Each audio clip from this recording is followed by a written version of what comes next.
Today I'm going to be doing one of my all-time favourite techniques for creating a textured background in my junk journal. All you need are some paper scraps, some coffee and some white acrylic paint. So let's get started. Hey, it's Meg, welcome back to my channel. Today I'm going to be doing day 23 of the Junk Journal January prompts, and the prompt for today is texture, which I've been looking forward to. Such a fun prompt, and I thought what better way to respond to this prompt than just to go all out and create a really lovely textured background for my junk journal. So I don't always do like the entire background necessarily when I'm working with this technique. Sometimes I might just do it on one side or one corner, but I thought, seeing as the prompt is texture, let's just go all out. Why not? So the first thing that I'm doing is I am laying out my papers on my page. So I'm not worried too much about, torn edges and things not being sort of like straight and even. That's not what we're going for with this. So you can like just pop them down on the page wherever you'd like. And as you can see, I'm using a mix of different papers. So I've got some packaging paper, the brown paper, I've got just some like notepad paper, music sheet, all sorts of different things. So you can think about the types of textured elements that you want to include. So I think I've also got like the a bit of glassine bag and some tracing paper. Tissue paper is also really fun for this, especially when you get loads of it from, like, if you've bought some shoes and they like stuff it within the shoe. Don't throw that away. That's that's free journaling material. So stuff like that is really fun to use for creating a bit of texture in your junk journal. So the thing that I like to do when I stick my papers down, so I'm just using a glue stick here, just a Pritt stick, and what I'm doing as I'm like gluing it down, so not only have I crumpled it to begin with to kind of give it that creased effect, I'm also sort of placing it down and then like pinching, as you'll see, so it kind of builds in little bumps and it's not even at all, and you get that like textured surface.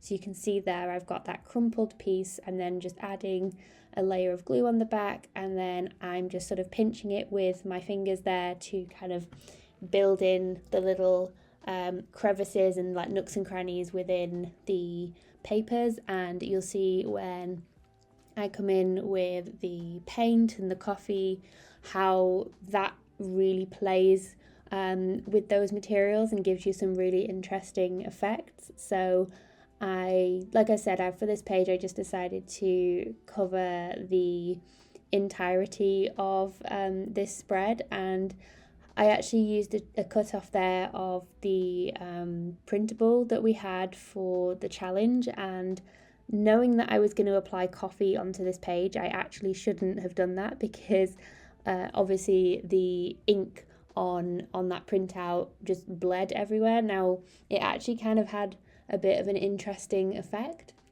and luckily it didn't look too bad, but just be mindful of the things that you're adding on this first layer.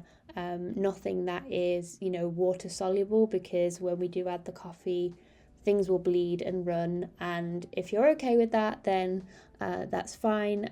But yeah, I shouldn't have added anything that was printed. As soon as I put the coffee on, I thought, oh no, I know exactly what I've done here, but it's all just part of the process, isn't it? And it's all just having fun with this anyway, especially in a challenge journal like this.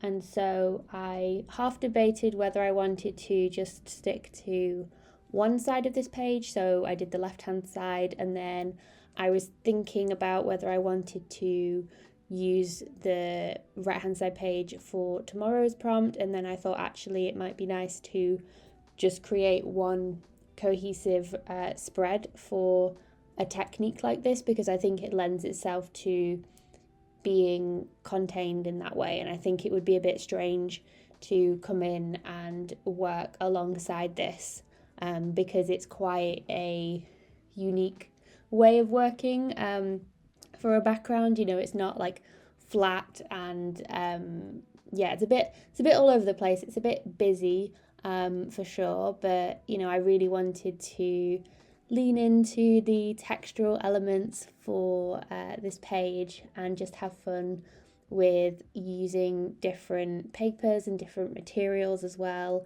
I haven't actually used a lot of brown paper, I've noticed recently, so I definitely wanted to include quite a large chunk of that within this page. I don't know why. I used to use brown paper all the time, especially because you can get it in packaging and it's all different like shades of brown as well, but I haven't been drawn to it much recently, but I'd love to start using it a bit more within my journals because I used to use it all the time. So there's the completed first layer of this background, and I'm just making sure that nothing is sort of falling out there. And then the next step, I'm coming in with my white acrylic paint. So I'm just using like a regular paintbrush for this, and I'm kind of doing a bit of a dry brush effect, I believe it's called. So when you've added the paint onto the page and you think that you're running out of paint on your paintbrush, keep going and you'll notice that the paint kind of sticks to the top, like the peaks of the paper, and really sort of highlights the texture that we've got going on.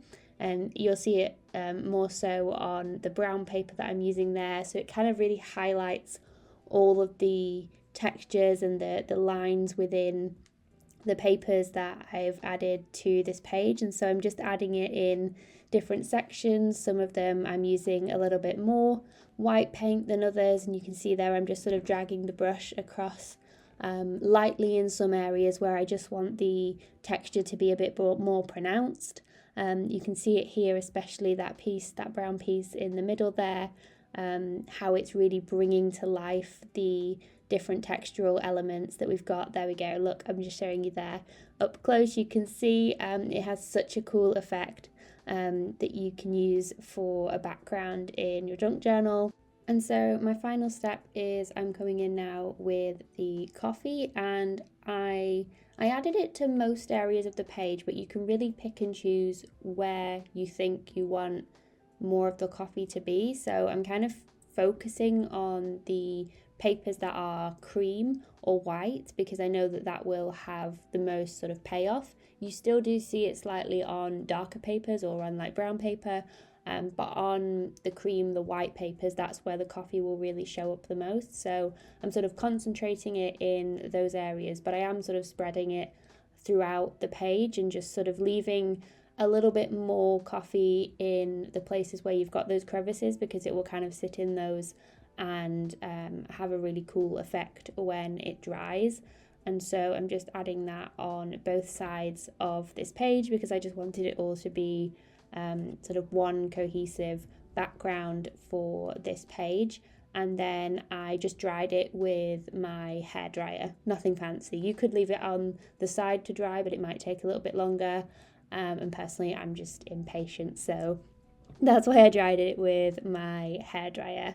And then to finish off this page, because I didn't want now to cover too much of what was going on, I wanted the focus really to be on the textural background that I had created, and it was really fun to play around with this technique. So what I decided to do was just use one of these oval journaling cards that I've got, and then I got out my little mini stamps to stamp out sort of a keyword within the quote that I wanted to use. And I really like the contrast between the stamping and then when you write out the rest of the quote, you know, it helps it to stand out.